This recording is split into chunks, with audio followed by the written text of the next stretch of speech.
Welcome to Breaking Par with Bernard Sheridan, the golf instruction podcast that helps you take control of your game. Now, here's your host, the founder of Par Breakers Golf Academy and certified Golf Channel Swing Fix instructor, Bernard Sheridan. So welcome to Breaking Par, Dr. Neal. So glad to have you here today. Thank you very much, Bernard. It's my pleasure to be here with you. I really like the way you pronounce my name, actually, because most people in the States say Bernard. And I've used Bernard sometimes, but really it's Bernard. I guess that's more of the European or Australian version of that name or the way it's pronounced. I know that in Ireland, where the name, because I'm Irish, that's how most people pronounce the name there too. So appreciate that. I'm on your right side right from the outset. There you go.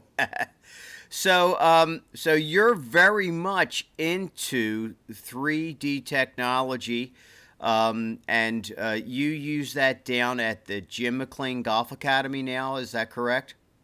Yes, I use it at the Jim McLean School at Doral, but I've also been kind of spreading my wings a little bit and using it elsewhere. So last week, for example, I was at Orange County National working with the Danish national teams and the German national boys teams.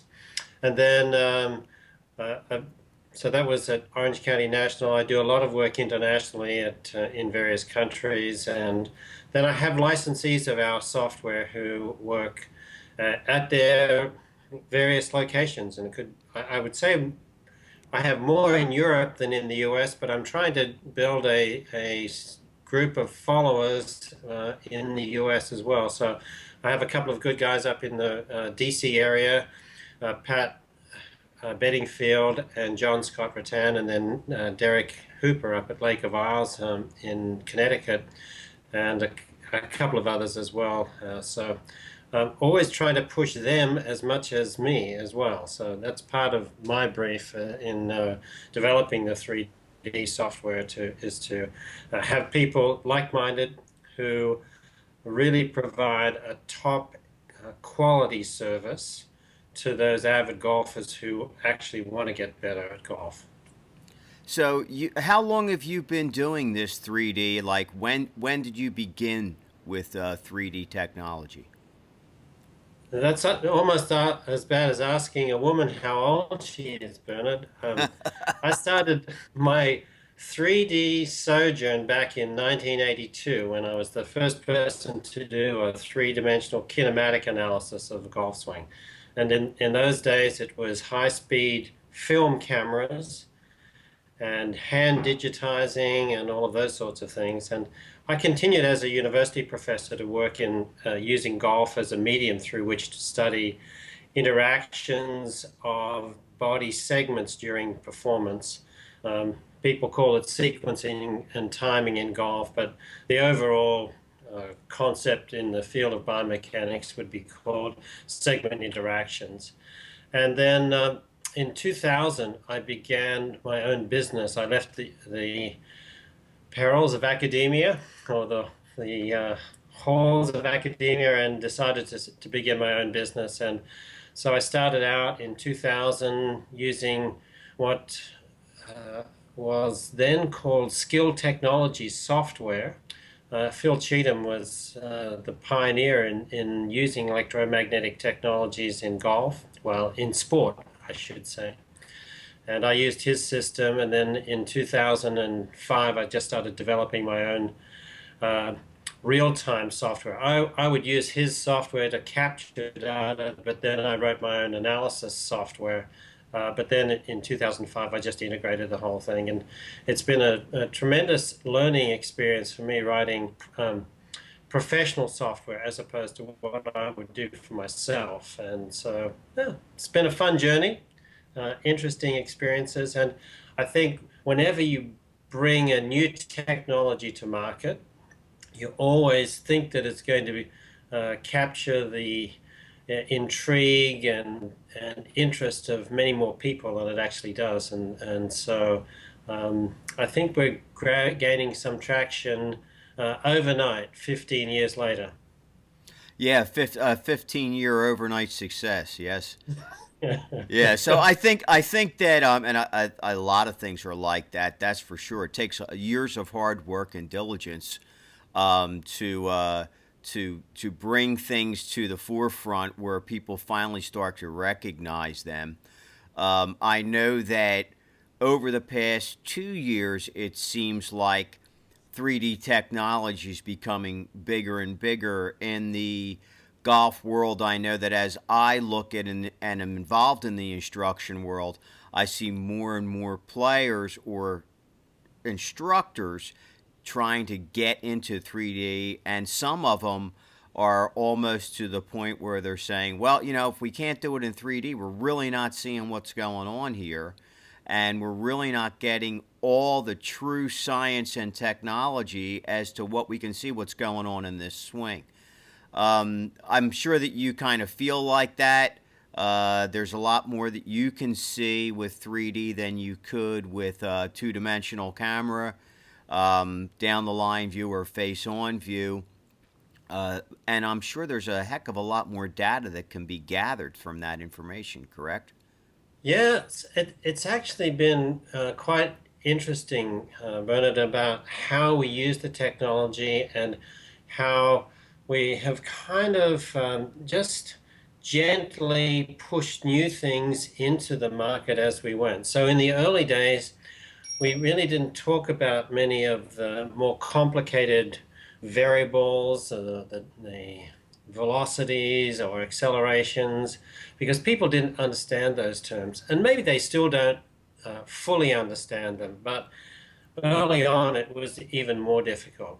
And so timing sequence graphs and transition sequence and all of those sorts of variables that are measurable in 3D were not really understood very well in the early days. But I take my hat off to the coaches who've invested in their own education to learn about these things.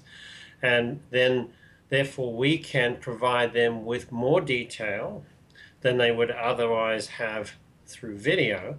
But also, you can begin to explore different interactions that were not possible just using conventional target line or face-on video. But I would say that by far and away, the most important thing for golfers is the biofeedback training. And I feel as though our company and me have been very, very much right at the forefront of providing real-time feedback to golfers. And in fact, it's the way in which we use the technology is predicated primarily on this. I think the analysis part is very, very easy to do. Put some sensors on, calibrate properly, have the computer capture the data, generate a report, and you can see all sorts of things about your swing. But it doesn't tell you how then to go and correct these things. And I often use this type of analogy with people. So Bernard, when you look at a swing, you might be a golf coach who is right into video, and you look at the different video camera angles and positions in the swing, and you have a really detailed picture of someone's swing based on video. And then I go and measure that person, and I do the 3D analysis, and I see their swing in numbers. So much short, upper torso rotation, X inches of pelvis sway, things like that. The sequencing I can get some sense of as well, and definitely can measure it. But at the end of the day, for that golfer whose swing we're looking at, their swing is about what it feels like when they move. And if we don't ever tap into changing those feels and giving them positive reinforcement about something that feels uncomfortable yet is a good quality movement, then we have really left the client short in terms of providing them with information about their swing.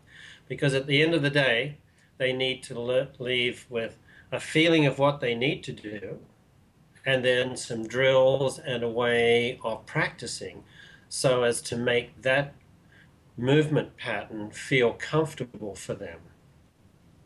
Now, do they So use the unit itself when they're doing that? So, in other words, if they're you give them some drills, let's say, to do to follow up on sequencing, let's say, so that let's say their hips are need to open 4 more degrees or however much it is. I don't. I have. I do a little bit of things with 3D technology, but nowhere close to the extent that you do.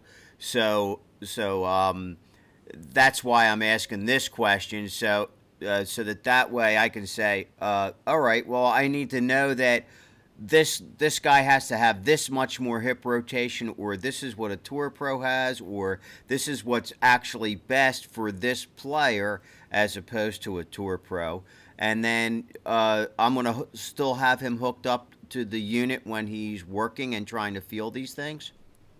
that's exactly what it is. And in any lesson, if I call it a lesson that I give, the emphasis is definitely on that training aspect. So providing audio feedback, video feedback, or an animation feedback to the client after a shot so that they can begin to get an association with maybe an image on the computer screen of an animation or an avatar moving, which is them, a feeling in their body, audio feedback in real time, TrackMan data to confirm that the club delivery is changing, those sorts of things just to reinforce that what we're asking them to do is going to provide them with the appropriate outcome that they're looking for. And so with typical amateur players, by and large, you don't need sophisticated 3D technology to determine that they're reverse weight shifting or they're lifting up on their backswing or they're overturning or swaying. That's kind of obvious with poor golf swings. What is really valuable for those people is the biofeedback training. And what is tremendous is if you can get them set up in a station where they're getting the real-time feedback and they get into this deep, focused practice mode where they're not really attending to anything much other than the feelings in their body. Maybe you say the odd thing, can you feel this? Or give them a little bit of feedback, but they're attending to what they're doing and they're really involved in the learning process. And I feel that with beginning and amateur players, that we need to get them in this zone where they become their own coach during these sessions and begin to feel what it's like. And I just think that to do the analysis, yes, it's valuable, but for most clients, the really valuable part is in the learning process, because that's what they came to golf instruction for, is to learn how to play better golf. Sure, absolutely. And that audio feedback is probably a good. As soon as they feel the correct thing, then they get an audio feedback. Is that Yeah, correct? that's typically how I would set it up. So positive reinforcement rather than negative reinforcement. And I think that also that although it can at times be a little annoying when you think you made a better movement and you don't get the feedback, that's valuable as well in saying, oh, I guess I just have to push a bit harder or I need to feel a little bit more uncomfortable in order to get this movement to where Rob wants it to be. Now, a lot of the way that you find this information, are you comparing them to tour pros or are you comparing them to themselves? So I do two things. I have a set of corridors which would be age and sex matched. So I'm not going to compare you to a 25-year-old tour player because I think that's an inappropriate comparison. But I would like to compare you with someone in your age group who maybe is somewhat similar to you physically, so that you have some expectation of what someone with your physical capabilities should be able to do. So that's how we define it. And then there's no one